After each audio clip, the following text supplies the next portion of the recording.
Good morning बच्चों। जैसे कि कल आपका सेकंड चैप्टर स्टार्ट हो चुका था, बल तथा गति के नियम। बल के बारे में हमने देखा कितने प्रकार के बल होते हैं और क्या क्या उनकी कैरेक्टरिस्टिक है। गति के नियमों को पढ़ने से पहले हमें ये टर्म जो है जड़त्व, इसको समझना बहुत आवश्यक है। गति के क्या नियम होते हैं और जड़त्व की उनमें क्या भूमिका है। इनर्शिया कहते हैं बच्चों उसको इंग्लिश में। किसी वस्तु का वह गुण जिसके कारण वह अपनी विराम अवस्था अथवा एक समान गति की अवस्था में परिवर्तन का विरोध करती है। प्रॉपर्टी ऑफ एन ऑब्जेक्ट, कि वो रजिस्ट करता है अपनी जो उसकी प्रेजेंट में कंडीशन है उसमें कोई विरोध होने को वो रजिस्ट करता है, अपोज करता है। वो कोई चीज़ रुकी हुई है तो वो रुकी हुई ही रहना चाहती है, और कोई मूव कर रही है तो अनटिल अनलेस जब तक उस पर की कोई बाहर से दूसरा फोर्स ना लगे तब तक वो गतिमान ही रहना चाहती है।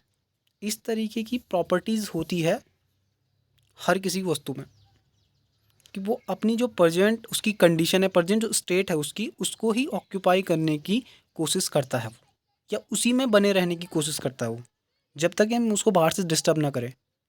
अगर वो रुका हुआ है तो वो रुका हुआ ही रहना चाहता है, वो चल रहा है तो वो चलता ही रहता है, अनलेस कि उसमें हम कोई चेंज न लाएं थ्रू एक्सटर्नल फोर्स, बाहर से कोई बल लगा के। यहाँ लिखा है किसी वस्तु का वह गुण जिसके कारण वह अपनी विराम अवस्था, या फिर वो चल रही है अगर तो चलती हुई रहना चाहती हो, गतिमान अवस्था हम उसको कह सकते हैं, में परिवर्तन का विरोध करती है। मतलब इन दोनों अवस्थाओं में या तो वो रुकी हुई है, तो अगर वो रुकी हुई अवस्था में है तो उसमें भी, या फिर वो गतिमान है तो उसमें भी, इन दोनों ही अवस्थाओं में परिवर्तन का विरोध। परिवर्तन का मतलब हम अगर इसमें कोई चेंज, वो चेंज नहीं लाना चाहती इनमें। पर हमने देखा है, हम डेली रूटीन में देखते हैं कि हम फोर्स के थ्रू किसी चीज़ को उठा के कहीं से कहीं रख देते हैं, लेकिन जब तक उसमें फोर्स नहीं लगेगा तब तक वो वहीं पे रहेगी। ये बात तो है, यही तो इनर्शिया है, मतलब उस प्रॉपर्टी को मेंटेन बना के रखना, वो इनर्शिया है। बिना एक्सटर्नल फोर्स के वो कहीं हिलेगा नहीं। ये बात आप लोग देखते भी हैं, उसी को हम इनर्शिया कहते हैं। अब 3 प्रकार का होता है बच्चों इनर्शिया: विराम का जड़त्व, गति का जड़त्व और दिशा का जड़त्व। Inertia of rest, inertia of motion and inertia of direction.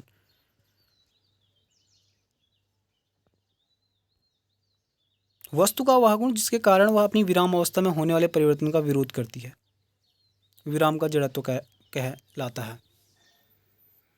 वस्तु का वह गुण जिसके कारण वह एक समान गति में होने वाले परिवर्तन का विरोध करती है, गति का जड़त्व कहलाता है। मतलब वो जो विराम अवस्था में वस्तु है वो विराम में ही बनी रहना चाहती है। जो मोशन कर रही है वो उसी मोशन, उसी वेलोसिटी से मूव करना चाहती है, या करती है। कब तक करेगी? जब तक हम उसमें कोई फोर्स ना अप्लाई करें। तो ये तो बेसिकली लॉ है, लेकिन आपको जड़त्व के टर्म में ये चीज़ समझनी है कि जड़त्व है क्या। जड़त्व वो प्रॉपर्टी है जिस प्रॉपर्टी के अंदर वो अपनी स्टेट में परिवर्तन का विरोध करती है, वो जड़त्व है। मतलब वस्तु का जो नेचर है, नेचर ये है कि जिस स्टेट में वो है वो उसी स्टेट को बनाए रखना चाह रही है। This is basically inertia. आपको इस तरीके से जड़त्व को समझना है। And the last thing is दिशा का जड़त्व। वस्तु का वह गुण जिसके कारण वो अपनी गति की दिशा, क्योंकि बच्चों जैसे कि मोशन वेलोसिटी होती है, ये हमने पढ़ा है सदिश राशि है, तो उसके ही बेसिस पे ये है, अपनी दिशा की गति में होने वाले परिवर्तन का विरोध करती है। कि जिस मोशन में वो टेंड है मूव करने के लिए, या जिस डायरेक्शन में वो चल रही है, जिस डायरेक्शन में वो टेंड है मूव करने के लिए, वो दिशा को नहीं बदलेगी, वो उसी दिशा को बनाए हुए रखना चाहती है अगर वो गतिमान है किसी दिशा में। तो ये तीनों चीज़ें हैं: गति का जड़त्व, विराम का जड़त्व और दिशा का जड़त्व। इनको आपने समझना है।